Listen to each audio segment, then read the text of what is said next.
အားလုံးပဲမင်္ဂလာပါရှင်မနက်ခင်းတွေ့ရင်တစ်ခွဲစီစဉ်ရနေပြီးတော့ကြိုဆိုလိုက်ပါတယ်ဗီဒီယိုကတော့ဒီနေ့ဘာမှမချက်ပါဘူးတုတ်ခွားတိတုတ်ထားမှာပဲဖြစ်ပါတယ်တုတ်ခွားတိကိုငရုတ်ပြီးစိမ့်နဲ့တုတ်ထားမှာပါ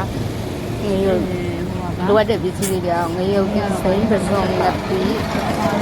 တော့မင်းကတော့ဘိုက်ဒီဘိုင်းနာမှာတော့ငရုတ်ကောင်းစီရှိလိုပါရဲ့ငရုတ်ကောင်းစီရဲ့စက်တုတ်ပြီးတော့ထောင်းပြီးတော့မှတုတ်ခွားတိကို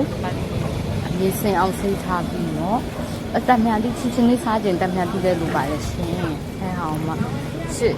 ကုတ်ပြီးကြောက်လို့ရှိရင်